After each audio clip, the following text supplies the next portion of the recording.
ডিসেম্বরের মধ্যেই হতে হবে নির্বাচন, তারেক রহমান যে সরকারে বললেন না। হুম। দেখলাম এর আগে হুম। বিএনপি এরকম সময় নিয়ে ডক্টর ইউনূসের সাথে সাক্ষাৎ করলো। তখন হুম। তাদের প্রতিনিধি দল মির্জা ফখরুল ইসলাম আলমগীর বললেন যে তারা অসন্তুষ্ট। তার হুম। আগে শুনলাম রোড ম্যাপ, তো সেই মিটিং এর পরে আমরা শুনলাম আন্দোলনের প্রয়োজন নেই, এই সরকারকে আমরাই এনেছি, খন্দকার হোসেন বললেন এই কথা। এখন এবারে খন্দকার মোশাররফ বলছেন যে অসন্তুষ্ট। এখন কি হবে? এখন তারা কি করবে?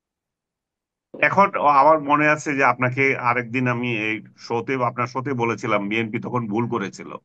মির্জা ফখরুল যেই যেই বার্তা দিয়েছিল যে আমরা অসন্তুষ্ট, আমরা যেটা চাচ্ছি সেটা হচ্ছে না, এবং আমরা ডিসেম্বরের মধ্যে ইলেকশন চাই, পরের দিন আবার ঘুরে, কেন যে তারা ঘুরে গেছিল আমি বলেছি যে তাদের এটা রাজনৈতিক একটা মহা ভুল হয়েছে। এখন আমার মনে হচ্ছে না তারা ভুল করছে, তারা এখন এক সুরে কথা বলছে ডিসেম্বরের মধ্যে ইলেকশন দিতে হবে। এবং ডিসেম্বরের মধ্যে ইলেকশন চাওয়ার ক্ষেত্রে তাদেরকে নানাভাবে যে আন্ডারমাইন করা হচ্ছে, তাদেরকে নানাভাবে ট্যাগ দেওয়া হচ্ছে, এগুলো এখন জনগণের কাছে পরিষ্কার। যে এখন আজকে সালাউদ্দিন সাহেবও তার বক্তৃতায় বললেন যে আমরা একটা নাটক দেখেছি কয়দিন আগে, এবং পদত্যাগের নাটক দেখেছি। তো তাহলে এখন বিএনপির সর্বমহল থেকে বলা হচ্ছে ডিসেম্বরে ইলেকশন হবে, এত নাটকের প্রয়োজন নাই। এবং এই 9 মাসে আপনি যা করেছেন সেগুলো আমরা সন্তুষ্ট হওয়ার মতো নয়।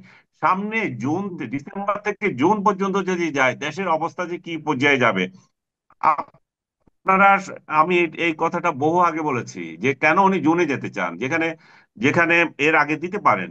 জুনে যাওয়ার আরেকটা বিষয় হচ্ছে যে উনি রোহিঙ্গাদের নিয়ে কোনো কিছু এখানে গোট পাকাতে চান, গুটি পাকাতে চান। এবং এই গুটি পাকানো যদি সফল হয়, তাহলে বৈদেশিক আক্রমণের একটা সুযোগ হয়, আর বৈদেশিক আক্রমণের যখন সুযোগ হয়ে যাবে, তখন ইলেকশন আরো অনিশ্চয়তায় চলে যাবে, এবং উনি তখন সংবিধানের দোহাই দিয়ে যখন ইচ্ছা তখন ইলেকশন করতে পারেন, তখন তখন কিন্তু কেউ বাধা দেবে না। আজিজ ভাই বলছিলেন যে দুই বিচারপতির অনুপস্থিতিতে ওনারা 106 অনুচ্ছেদের যে রায় এনেছেন, সেটার যে নির্বাহী কাজ করার জন্যই এনেছেন। তো এটারও নাকি কোনো ইয়ে নাই, প্রমাণ নাই। আমি ব্যক্তিগতভাবে বিশ্বাস করি যে দুই বিচারপতি যে যারা সেনা সদরে ছিলেন, তখন ছিলেন বলেই ওনারা ওই রাতে রায় দিতে পারেন নাই, সেটা আমার মনে হয় না। আমার মনে হচ্ছে ওনারা হয়তো ওই রায় দিয়েছেন, কিন্তু রায় দিয়েছেন কি দেন নাই, যখন এখন প্রশ্ন দেখা দিয়েছে, সরকারের উচিত ওই রায়কে পাবলিক করা। কারণ জি। এই জনাব আনিস সনদের আমাকে এই বলেই। প্রশ্নটা এই কারণেই হয়তো আসছে কিনা, কারণ আমি কদিন আগে এটা নিয়ে কথা বলেছিলাম, ব্যারিস্টার ফুয়াদকেও জিজ্ঞাসা করেছিলাম, আমি কয়েকজন আইনজীবীর সাথে কথা ছিলাম, আসলে এই রায়ের কপিটি দেখে নাই। এবং হুম। একজন আইনজীবী তিনি রিড করেছিলেন এই রায় পাওয়ার জন্য, কিন্তু যে সুপ্রিম কোর্টের রেজিস্ট্রার বা কোনো পক্ষ থেকে রায়ের এই কপি প্রসঙ্গে তাকে আসলে কিছুই জানানো হয় নাই। তারপরেই মূলত এই প্রশ্নটি আসলো যে এই রায়ের কপিটি কি কেউ দেখেছে, এমন কাউকে এই রায়ের কপিটি দেখেছে এবং রায়টি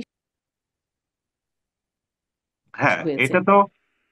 এটা তো খুব রহস্যময় যে আমাদের সাবেক প্রধানমন্ত্রী পদত্যাগ করেছে, সেই পদত্যাগ পত্র কোথায় আছে, তার কোনো হদিশ নাই। যে রায়ের ভিত্তিতে ওনারা এখন ক্ষমতা নিয়েছেন, সেই রায় কোথায়, তার কোনো হদিশ নাই। তো এগুলা তো ট্রান্সপারেন্ট একটা গভর্নমেন্ট, এখন তো আর সেই স্বৈরাচারী সরকার শেখ হাসিনা নাই। ওনারা কেন হুম। এগুলো স্বচ্ছ করতে পারেন না? এবং বাংলাদেশে যে তথ্য অধিকার যেটা আছে, তথ্য অধিকার আইনও তো বিলুপ্ত হয়ে যায় নাই। এখন একটা রায় একজন আইনজীবী চাচ্ছেন, সেটাও দিচ্ছেন না। তো কেন দেবেন না কেন? কারণ এই রায়ের বিরুদ্ধে তো কোনো ক্ষুব্ধ হয়ে কেউ কিছু যদি করতেও পারে, বা ওই রায়ে যদি বলা হয়ে থাকে যে ক্ষুব্ধ হওয়ার কোনো চান্সই নাই, আমরা যেটা বলেছি সেটাই সত্য, সেটাও জনগণ দেখুক। তার মানে কি সবকিছু জনগণ থেকে একটা লুকানোর একটা প্রচেষ্টা। আজকে স্টারলিং নিয়ে প্রশ্ন উঠেছে যে স্টারলিং কে কেন আনা হয়েছে, এটা কি হুম। আরাকানদের ব্যবহারের জন্য, আরাকান আর্মিদের ব্যবহারের জন্য?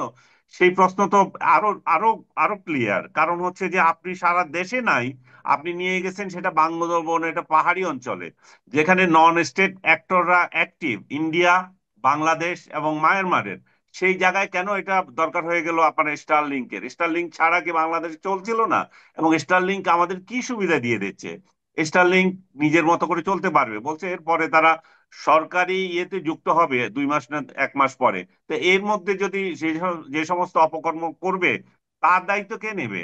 সেগুলো কি সেগুলো কি অবজারভেশনের কোন সরকারের কোনো মেকানিজম আছে? নাই তো।